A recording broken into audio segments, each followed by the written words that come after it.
মৌলভীবাজার রাজনগর উপজেলার যে মনু নদী রয়েছে সেই মনু নদীর বাঁধ ভেঙে পানি প্রবেশ করছে রাজনগর উপজেলার উজিরপুর এলাকা দিয়ে।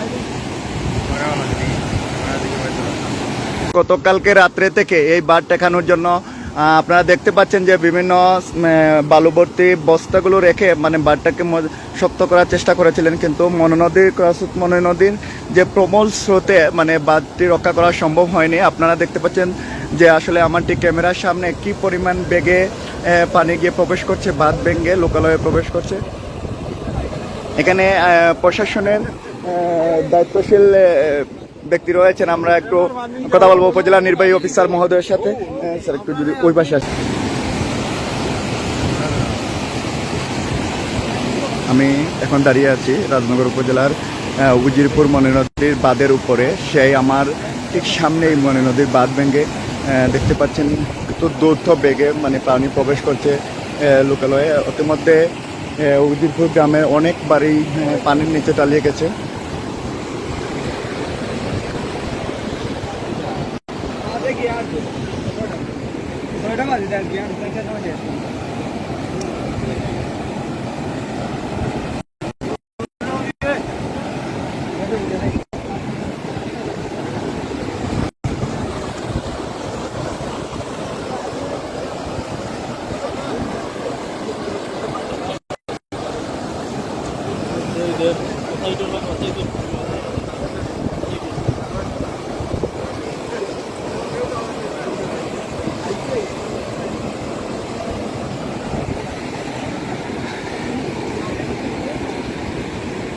স্থানীয়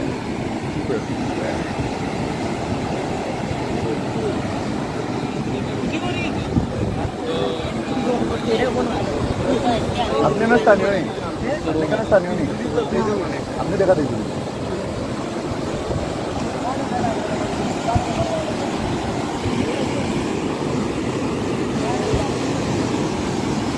আমরা স্থানীয় দুজনের মধ্যে থেকে শোনার চেষ্টা করবো যে আসলে কখন এই বাঁধটি ভেঙে যায়। আমরা দেখতে পাচ্ছি অত্যন্ত বেগে পানি প্রবেশ করছে উজিরপুর এলাকার মধ্য দিয়ে। অলরেডি ইতিমধ্যে উজিরপুর গ্রামের অনেক বাড়িঘরেই পানির নিচে তলিয়ে গেছে, কিন্তু অত্যন্ত দ্রুত বেগে পানি প্রবেশ করছে। কি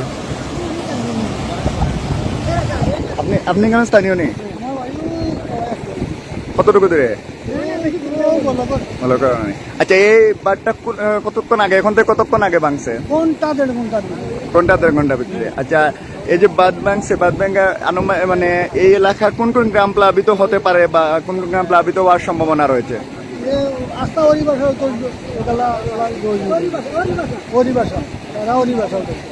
আপনার বাড়ি কি ওই গ্রামে? হরিবাসা। আপনার বাড়িতে কি পানি উঠছে? জি, ধন্যবাদ আপনাকে। আমরা কথা বলছিলাম এখানে হরিবাসা গ্রামের একজন মুরব্বীর সাথে। উনি জানিয়েছেন যে ঘণ্টাখানেক আগে নাকি এই বাঁধটি ভেঙেছে। ইতিমধ্যে হরিবাসা গ্রামের অনেক বাড়িঘরে পানির নিচে তলিয়ে গেছে।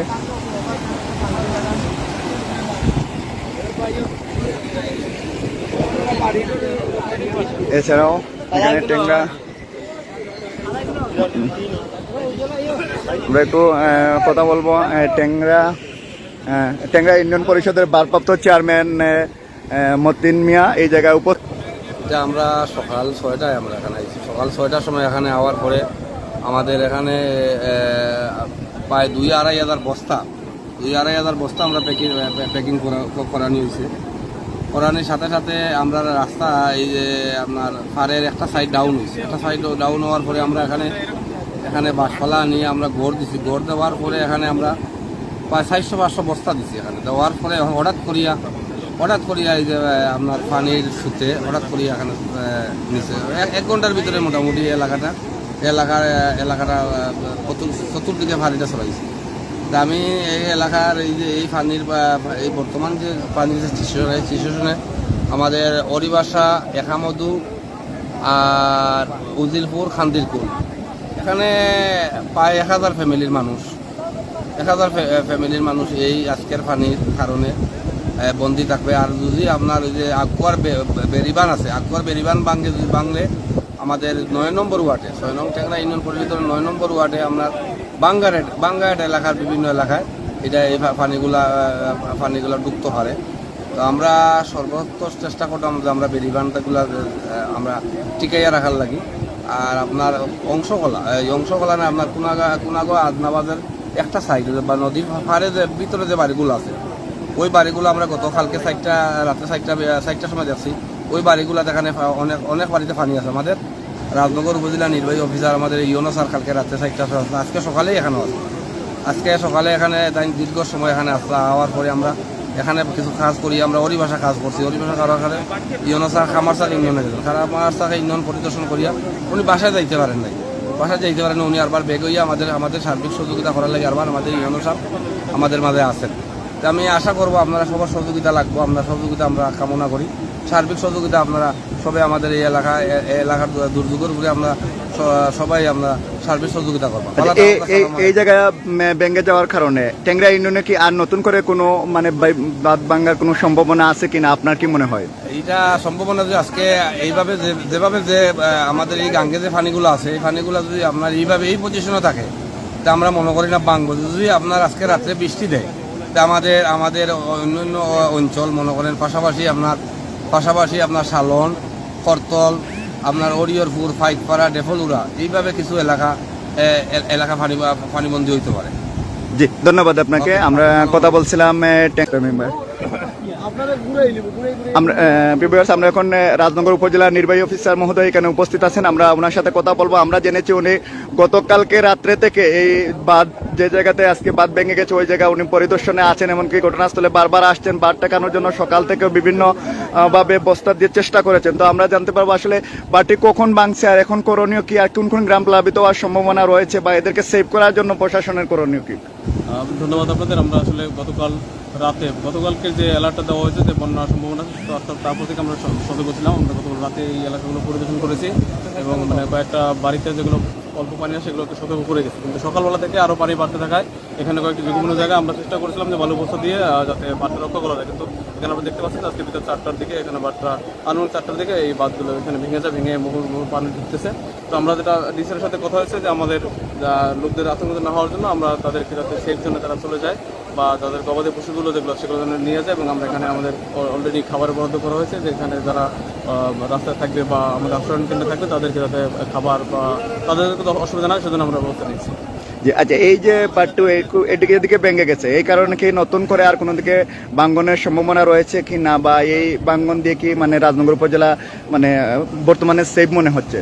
আমাদের এই যে পুরো রাজনগরে মনোনদীর এই অংশের 2-3 জায়গা আমাদের ঝুঁকিপূর্ণ জায়গা আছে। আমাদের সামনে একটা জায়গা ঝুঁকিপূর্ণ আছে, তারপর আমাদের এই যে তারাপাশার জায়গা ঝুঁকিপূর্ণ আছে। তো সেই ঝুঁকিপূর্ণগুলো আমরা আশা করছি যদি পানি না পারে বা বেশি না হয় তাহলে হয়তো বা কিন্তু পানি যদি বাড়ে তাহলে সেগুলো মানে আমাদের ঝুঁকির মধ্যে পড়বে। তারপর এই পানিটাও আসলে আমাদের এখন যে অবস্থা আছে আমরা তো বলতে পারতেছি না কতটুকু হবে। তো আমরা চেষ্টা করবো যাতে মানে আমাদের ওই পাশে যে বাটা সেটাকে রক্ষা করা, যাতে আমাদের রাজনগরের দিকে বা ভিতরটাতে পানি না যায়। কারণ এই পানিটা এমন হয় যদি ওইটাও ভেঙে যায় তখন দেখা যায় পুরো একবার হাওয়ার পর্যন্ত আমাদের মানে ক্ষতির সম্ভাবনা থাকে। তো আমরা ওইটা রক্ষা করার চেষ্টা করবো। জি, ধন্যবাদ আপনাকে। আমরা কথা বলছিলাম রাজনগর উপজেলা নির্বাহী অফিসারের মধ্যে সাথে। উনি জানিয়েছেন যে এই বাঁধ ভাঙ্গনের পর থেকে যে অর্থ এলাকার যে রয়েছে লোকালয়ে গ্রামগুলো রয়েছে সেই গ্রামগুলোর লোকজনকে এমনকি গবাদি পশু সহ আসবাবপত্র নিরাপদ আশ্রয়ে সরিয়ে নেওয়ার জন্য প্রশাসনের পক্ষ থেকে সহযোগিতা করা হচ্ছে। এমনকি সবাইকে মানে আতঙ্কিত না হয়ে যাতে ধীরে ধীরে যার আসবাবপত্র জিনিসপত্র সহ মানুষজন নিরাপদ আশ্রয়ে চলে যেতে পারেন সেজন্য সবাইকে আহ্বান জানিয়েছেন। আর যারা এখনো এই বাঁধে বেড়িবাঁধের পার্শ্ব মধ্যবর্তী স্থানে যারা আছেন তারা যাতে নিরাপদে যার অবস্থান চলে যান। আমরা কথা বলবো।